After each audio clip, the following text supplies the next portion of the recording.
Rama dhe mirë se po takohemi në këto 60 minuta. Drejtori për siguri dhe emergjenca në komunën e Prishtinës, Lulzim Fushticën, do ta kemi pas pak në një lidhje direkte për diskutuar lidhur me situatën e rrugëve dhe zonave përreth Prishtinës sa i përket vështirmeve. Cilat rrugë e fshatra vazhdojnë të jenë bllokuar dhe a kemi aktualisht rrugë të cilat në kryeqytet janë të pakalueshme si shkak i vështimeve dhe ngricave të fundit të shkaktuara nga rreshtet e Borës. Të gjitha këto i kuptojmë pas pak, por fillimisht ju sjellim lajmet kryesore të ditës.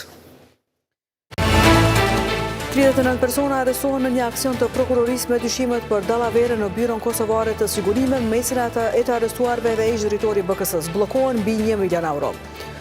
KQZ drejt përfundimit të procesit të numërimit të votave. Sonte pritet të nisë numërimi mbi 3000 votave të fletvotimeve të ardhura me postë. Gjendje e rënduar në Mitrovica të Jugut evakuon 15 familje. Sipas Agjencisë së Emergjencave, situata me rreshtet është përmirësuar, por disa zona të vëshuara ende mbesin pa energji elektrike. Trump tërheq SBA nga 66 organizata përfshirë ato për klimën dhe çështje humanitare. Sipas Shtëpisë së Bardhë, këto organizata promovojnë agenda jo efektive e armiqësore. 39 persona janë arrestuar pas aksionit të prokurorisë themelore në Prizren lidhur me dyshimet për dallavere në Byron Kosovare të Sigurimit. Në mesin e të arrestuarve janë ish drejtori BKS-s Sami Mazreku dhe ish drejtori financave në BKS Valon Berisha. Pas këtij aksioni në një konferencë për media, kryeprokurori i prokurorisë themelore të Prizrenit, Petrit Kryeziu, ka thënë se gjithashtu kanë arritur të bllokojnë të holla në vlerë mbi 1.300.000 euro. Kryeziu ka thënë se ca kishin 47 persona dhe se deri më tani kanë arritur që të sigurojnë 166 transaksione të dyshimta. Po ashtu bëhet e ditur se janë sekuestruar para, kesh, stoli, e ari dhe armë.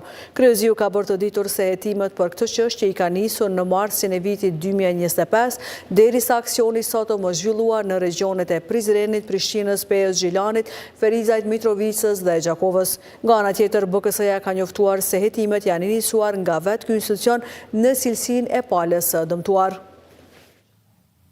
Cak i hetimeve, në mesin e hetimeve pra janë ish drejtori ekzekutiv i BKS-s dhe ish drejtori i departamentit të hetimeve, po ashtu të Byros Kosovare, departamentit financiar faktikisht të Byros Kosovare të Sigurimeve, të cilët duke kesh përdorur autorizimet që ju kanë besuar nga BKS-ja, ju kanë mundësuar personave të ndryshëm, përmes personave të ndryshëm dhe vetvetes që të bartin transakcione të ndryshme, ku kanë arritur përfitimet më dha për vete dhe i kanë shkaktuar dëm të madh Byros Kosovare të Sigurimeve, po ashtu kanë keq përdorur autorizimet ekonomike dhe kanë përpiluar dokumentet falsifikuara të cilat ne deri në këtë fazë kemi vlerësuar që ato dokumente të dyshuara faktikisht i kanë përdorur si të mirëqena dhe përmes kësaj i kanë shkaktuar dëm Byros Kosovare të Sigurimeve në vlerë prej 1.043.000 euro.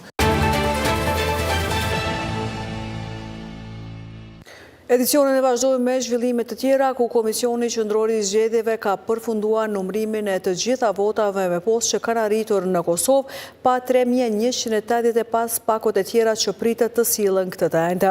Pas arritjes së tyre, KQZ-ja ka bërë të ditur se po planifikojnë që numërimi i tyre të fillojë sonte rreth orës 19. Gjatë ditës së sotme presim që në Kosovë të arrijnë edhe 3.185 pako me fletvotime që janë tërhequr më 2 dhe 5 janar nga kutitë postare në Paris, Berlin, Hag, Podgoriz dhe Ottawa. Fillimisht pako do të përfshihen në procesin e vlerësimit dhe verifikimit me qëllim të vërtetimit nëse të njëjtat janë dërguar nga votuesit e regjistruar jashtë Kosovës dhe pastaj fletvotimet e aprovuara do të numërohen. Planifikojmë që numërimi të fillojë sonte rreth orës 19, thuhet në njoftimin e KQZ-s. Pas përfundimit të numërimit shënohet edhe përfundimi i procesit të numërimit të të gjitha fletvotimeve nga zgjedhjet e parakohshme të 28 dhjetorit. Me përfundimin e numërimit, KQZ-ja është e gatshme për shpallur rezultatin përfundimtar të zgjedhjeve të parakohshme të mbajtura më 28 dhjetor. Por sipas ligjit për zgjedhjet e përgjithshme, palët mund të parashtrojnë ndonjë ankesë në PZAP lidhur me administrimin e numërimit në QNR brenda 48 orëve nga ndodhja e shkeljes së supozuar, thuhet në njoftim. Sipas rezultateve të publikuara në faqen e KQZ-s, lëvizja vetëvendosje ka arritur në 51.01% me 57 ulëse në kuvend. pastaj radhitet PDK-ja me 20,24% dhe 22 ulse, pastaj LDK-ja me 13,26% duke siguruar 15 ulse, AK-ja me 5,50% të votave me 5 ulse në kuvend. Ende nuk janë sjellë në Kosovë edhe mbi 3.000 pako të tjera.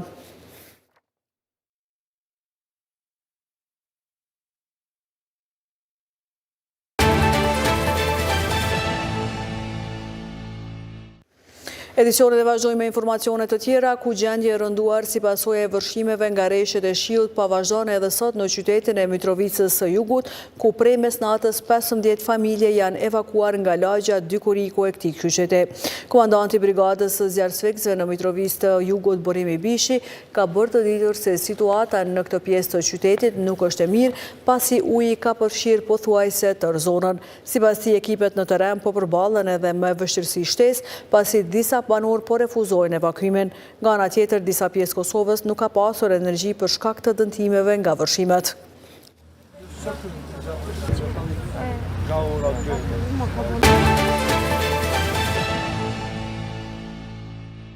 Agjencia e Menaxhimit Emergjent ka njoftuar se situata me vërshimet në Kosovë ka shënuar përmirësim pas ndërprerjes së rreshjeve të shiut e fillimit të rreshjeve të borës.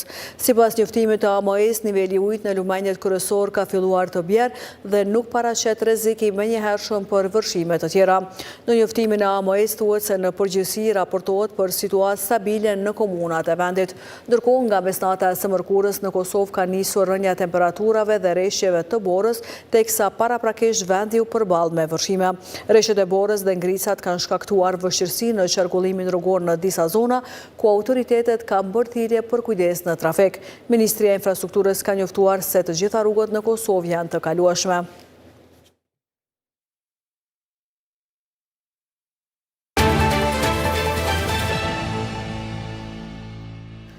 Endon se situata me vërshimet në Kosovë është përmirësuar si shkak i dëmtimeve në disa zonat Kosovës vazhdojnë të jenë ende pa energji elektrike. Zëdhënësja Kecit, Bleona Dallavera, i ka thënë se ekipet po punojnë në terren.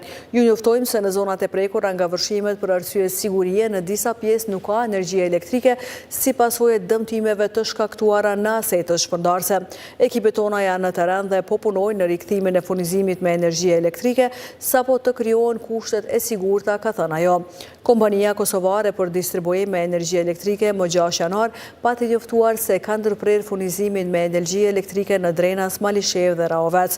Sipas njoftimit të publikuar në Facebook nga Keci, bëj e ditur se si pasojë e rreshjeve të dendura të shiut dhe rrezikut të krijuar në stacionin e Drenasit, është ndërmarrë masa për ndërprerjen e furnizimit me energji elektrike në të zonë për arsye sigurie. Më vonë ishte rikthyer në funksion.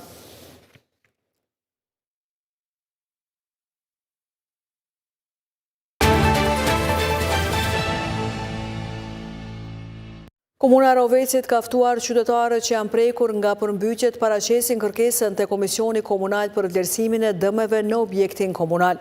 Sipas njoftimit, qytetarët duhet i raportojnë dëmët më së largu deri më 14 janar.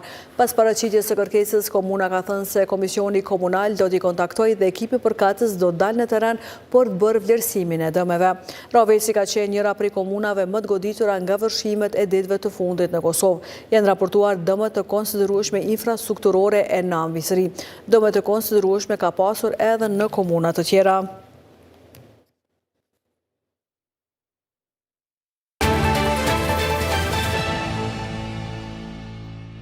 E shtabi emergjent i komunës së Malishevës pas vlerësimit të situatës aktuale si pasojë e rreshjeve ka marrë vendim që kjo komunë të mos ketë më situatën emergjente. Shtabi emergjent për menaxhimin e situatës së krijuar nga rreshjet të cilat u shoqëruan me vërshime dhe dëme të konsiderueshme pas analizës së gjendjes aktuale, ka vendosur që të hiqet gjendja e situatës emergjente. Megjithatë, shërbimet emergjente mbesin në gatishmëri të shtuar. Ky vendim është marrë sot pas mbledhjes së shtabit emergjent dhe vlerësimit të situatës në terren. E sipas dhënave zyrtare, niveli i ujrave ka rënë dhe gjendja aktuale është stabile, thuhet në njoftimin e komunës së Malishevës. Megjithatë, sipas njoftimit, kjo periudhë e vërshimeve është përcjellë me dëmë të mëdha, për çka kryetari Ekrem Kastrati ka thënë se tashmë është formuar komisioni për vlerësimin e dëmeve derisa ka ftuar të gjithë shtetërorët e dëmtuar të parashtrojnë kërkesat për vlerësim të dëmeve pranë zyrës së pritjes në komunën e Malishevës.